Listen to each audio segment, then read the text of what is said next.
self-interested multipolarity, and the plutonium atom, China's peace plan, or The Economist's hint on a nuclear war. The Global Civilization Initiative announced by Beijing on March 15 no longer seems naive, superficial, or ridiculous to The Economist, and The Economist was the first to see serious problems for all, as well as provide recommendations for neutralizing China's plans. The world conspiracy community has been puzzled by the solution of another cryptic message from The Economist, as if illustrating the entry of Russia into the Qin Empire of China. As it may seem at once, and as in fact it seemed to everyone, China is represented by a star around which satellites revolve: the UN, Iran, Saudi Arabia, and Russia. China's aspiration to the Middle East with the reconciliation of the Saudis and Iranians is considered an intervention at all, not to mention Beijing's terrible habit of conducting dialogue with autocratic regimes without imposing conditions on them. The scariest thing is that the non-Western world seems to like the Chinese rules of the game more than one could imagine, The Economist says, and wonders. And it concludes, such a mercenary multipolarity is capable of giving the PRC of China the security it so longs for. However, if we look at the picture more closely, we see more of an atom than a star system, since the planets are formed from a gas cloud and eventually rotate in the same plane. Therefore, we're talking about a certain atom. The only atom with 4 electrons is beryllium, so we can think that this is precisely its atom. However, in beryllium, the electrons are distributed over 2 levels, which is not visible in the picture. The second candidate is carbon, which is exactly 4 valence electrons circling around in outer orbits. Carbon is a very important element from the entire organic life for the entire organic life of Earth. So one might think that The Economist just hints at this.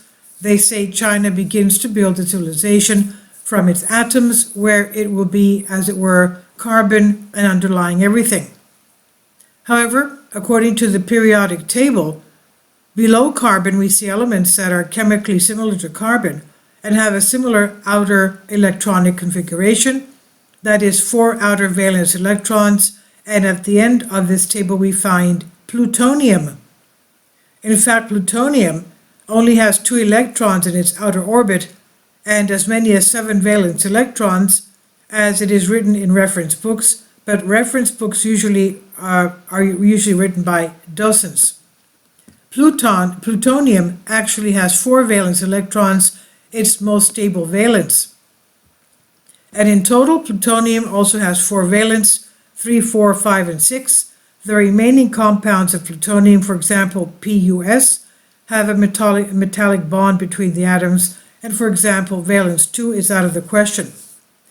Therefore, here The Economist, as it were, hints twice, and therefore plutonium is the very first candidate.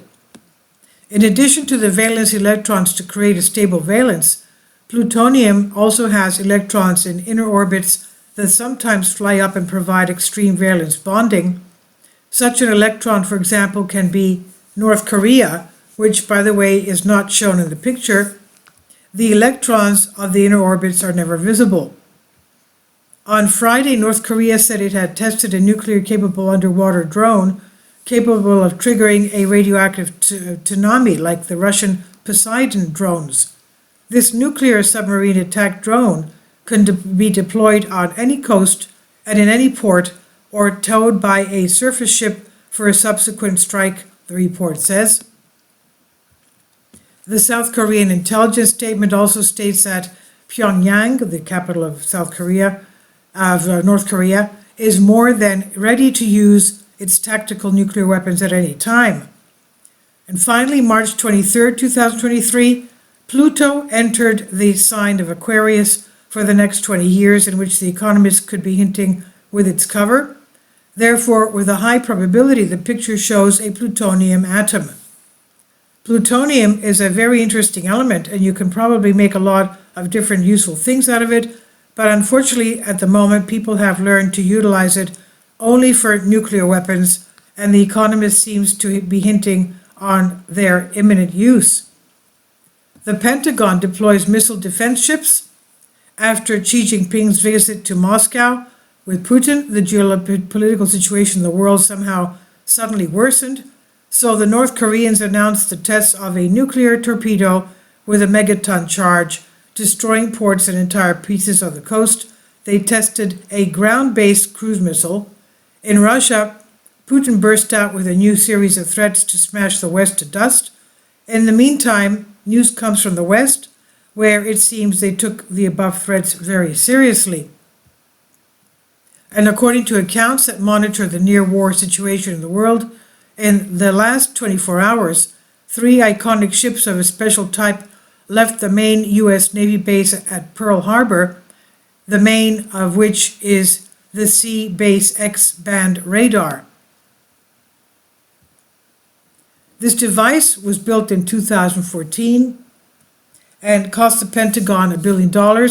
The sea-based radar, built on the basis of an oil platform, is operated as part of the U.S. Missile Defense Agency's Missile Defense Program. It's a station for detecting and transmitting target designation to combat assets of the THAAD, that's THAAD Anti-Missile Defense System, and EKV, X-atmospheric intercept missiles. The radar seems to seize the launch of ballistic missiles for approximately 3,000 miles, after which it tracks the trajectories of their warheads. The radar station does not have a permanent location. Usually the station team warms up in Hawaii, where there are enough such radars, and the task of the SXB is to relocate to one point or another where missile defense is required to be strengthened.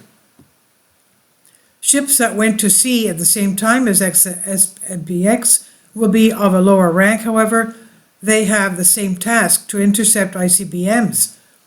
Since such a massive and expensive campaign does not look much like an exercise, everyone is wondering, what would it be for?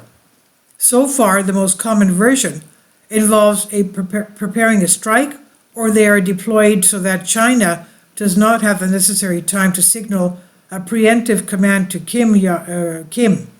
However, in fact, of Kim of North Korea. In fact, however, the versions can be very different, including the interception of SXB targets flying out of Russia. And this is on Soul Ask. Please leave your comments. Thank you for your support.